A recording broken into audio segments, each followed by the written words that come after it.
से पहला मामला बीते साल दिसंबर में चीन के वुहान में सामने आया था, जिसके बाद इस वायरस ने तेजी से दुनिया के दूसरे देशों में पैर फैलाना शुरू किया। दुनिया भर में कोरोना वायरस संक्रमण के मामले अब 2,67,00,000 से अधिक हो चुके हैं और इस वायरस से मरने वालों की संख्या 8,75,000 से अधिक है। लेकिन अब तक इस वायरस से निपटने के लिए कोई कारगर वैक्सीन नहीं बन पाई है। इसी साल अगस्त में रूस ने कोविड-19 की पहली वैक्सीन को रजिस्टर किया और इसे नाम दिया स्पुतनिक 5। रूस का कहना है कि उसने मेडिकल साइंस में एक बड़ी कामयाबी हासिल कर ली है, लेकिन आलोचकों का दावा है कि ये वैक्सीन क्लिनिकल ट्रायल के तीसरे चरण से नहीं गुजरी है और इस कारण ये यकीन नहीं किया जा सकता कि वैक्सीन कामयाब होगी। लेकिन दुनिया भर के कई देशों में कोरोना वैक्सीन बनाने की कोशिशें तेज हो रही हैं। विश्व स्वास्थ्य संगठन के अनुसार 34 कंपनियां कोरोना वैक्सीन बना रही हैं और इनमें से 7 के तीसरे चरण के क्लिनिकल ट्रायल जारी हैं। वहीं 3 कंपनियों की वैक्सीन दूसरे चरण के क्लिनिकल ट्रायल तक पहुंची हैं। संगठन के अनुसार और 142 कंपनियां भी कोरोना वैक्सीन बना रही हैं और अब तक प्री क्लिनिकल स्तर पर पहुंच पाई हैं। विश्व स्वास्थ्य संगठन की चीफ साइंटिस्ट सौम्या स्वामीनाथन के अनुसार ऑक्सफोर्ड यूनिवर्सिटी की बनाई वैक्सीन, जिसे एस्ट्राजेनेका बड़े पैमाने पर बना रही है, वो अब तक की सबसे उन्नत वैक्सीन है। बीबीसी के स्वास्थ्य और विज्ञान संवाददाता जेम्स गैलाघर कहते हैं कि जानकारों के अनुसार कोरोना वायरस की वैक्सीन लोगों के लिए 2021 के मध्य तक उपलब्ध होगी। हालांकि जेम्स ये भी कहते हैं कि कोरोना वायरस परिवार के 4 वायरस पहले से ही इंसानों के बीच मौजूद हैं और इनसे बचाव के लिए अब तक कोई वैक्सीन नहीं बन पाई है। लेकिन कोरोना वायरस वैक्सीन बनने की खबरों के बीच वैज्ञानिकों समेत आम लोगों को उम्मीद है कि वैक्सीन कुछ महीनों में आ जाएगी, लेकिन अब उन्हें फिक्र है इसकी कीमत की। वहीं वैज्ञानिकों को फिलहाल चिंता ये है कि कोरोना वायरस को दूर रखने के लिए वैक्सीन कितनी बार लगानी होगी। सबसे पहले बात एस्ट्राजेनेका के वैक्सीन की। ऑक्सफोर्ड यूनिवर्सिटी की वैक्सीन बना रही कंपनी एस्ट्राजेनेका ने कहा है कि वो कम कीमत पर लोगों को कोरोना वैक्सीन उपलब्ध कराएगी और उसकी कोशिश होगी कि वो इससे लाभ न कमाए। बीते महीने मेक्सिको में कंपनी के प्रमुख ने कहा था कि लातिन अमेरिका में वैक्सीन की कीमत $4 प्रति डोज से कम होगी।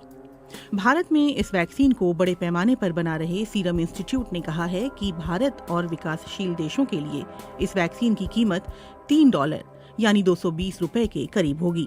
वहीं इटली में स्वास्थ्य मंत्रालय ने कहा है कि यूरोप में इसकी कीमत €2.5 तक हो सकती है। अगस्त में कोरोना वैक्सीन के लिए ऑस्ट्रेलिया ने भी एस्ट्राजेनेका के साथ करार किया है। देश के प्रधानमंत्री स्कॉट मॉरिसन का कहना है कि वो अपने सभी नागरिकों को कोरोना की वैक्सीन मुफ्त में देंगे। इसके लिए सरकार क्या कीमत चुकाएगी, इस पर अब तक कुछ कहा नहीं गया है। सनोफी पास्चर की वैक्सीन। फ्रांस में सनोफी के प्रमुख ओलिवियर बोगिलोट ने शनिवार को कहा कि उसकी भविष्य की कोविड-19 वैक्सीन की कीमत €10 प्रति डोज यानी करीब ₹900 से कम हो सकती है। समाचार एजेंसी रॉयटर्स के अनुसार बोगिलोट ने फ्रांस इंटर रेडियो से कहा, कीमत पूरी तरह से निर्धारित नहीं है। हम आने वाले महीनों में उत्पादन पर होने वाली लागत का आकलन कर रहे हैं। हमारी वैक्सीन की कीमत €10 से कम होगी। दुनिया भर के दवा निर्माता और सरकारी एजेंसियां महामारी से लड़ने और वैक्सीन विकसित करने की रेस में दौड़ रही हैं। सनोफी की प्रतिद्वंदी एस्ट्राजेनेका की डोज की कम कीमत होने के बारे में बोगिलोट का कहना है कि कीमतों में अंतर की ये वजह हो सकती है कि हम अपने आंतरिक संसाधनों का इस्तेमाल करते हैं, अपने खुद के शोधकर्ताओं और अनुसंधान केंद्रों का उपयोग करते हैं। एस्ट्राजेनेका अपने प्रोडक्शन को आउटसोर्स करता है। चीनी कंपनी साइनोफार्म की वैक्सीन। चीनी दवा कंपनी साइनोफार्म के चेयरमैन लिऊ जिंगजेन ने बीते महीने कहा था कि कंपनी जो वैक्सीन बना रही है उसके तीसरे चरण का क्लिनिकल ट्रायल पूरा हो गया है। उन्होंने कहा था कि एक बार बाजार में वैक्सीन उतारी जाएगी तो इसके 2 डोज की कीमत 1000 चीनी युआन यानी ₹10,000 से कम होगी। हालांकि जानकारों का कहना है कि स्वास्थ्य कर्मियों और छात्रों को वैक्सीन की डोज मुफ्त में दी जानी चाहिए। चीनी स्वास्थ्य अधिकारियों के अनुसार अगर इस वैक्सीन को राष्ट्रीय टीकाकरण अभियान में शामिल किया गया तो जिन लोगों के नाम इस अभियान से जुड़े हैं उन्हें ये वैक्सीन सरकारी खर्च पर मिल सकेगी। फिलहाल कंपनी के चेयरमैन लियू ने इस वैक्सीन के 2 डोज लिए हैं और उनका कहना है कि इस वैक्सीन के कोई साइड इफेक्ट नहीं है। मॉडर्ना की वैक्सीन।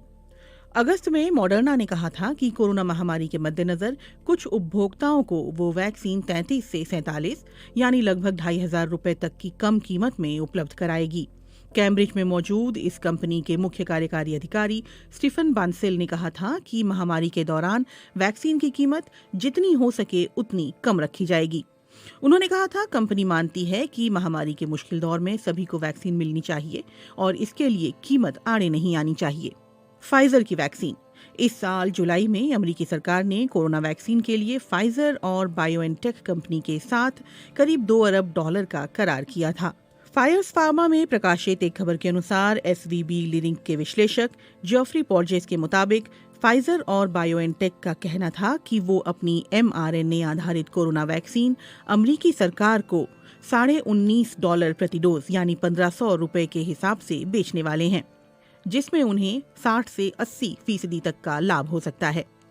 व्यक्ति को इस वैक्सीन की 2 शुरुआती डोज और एक बूस्टर डोज की जरूरत होगी और इसके लिए आम व्यक्ति को $40 तक देने पड़ सकते हैं। वहीं टीकाकरण कार्यक्रम के तहत इसकी कीमत करीब $20 तक हो सकती है।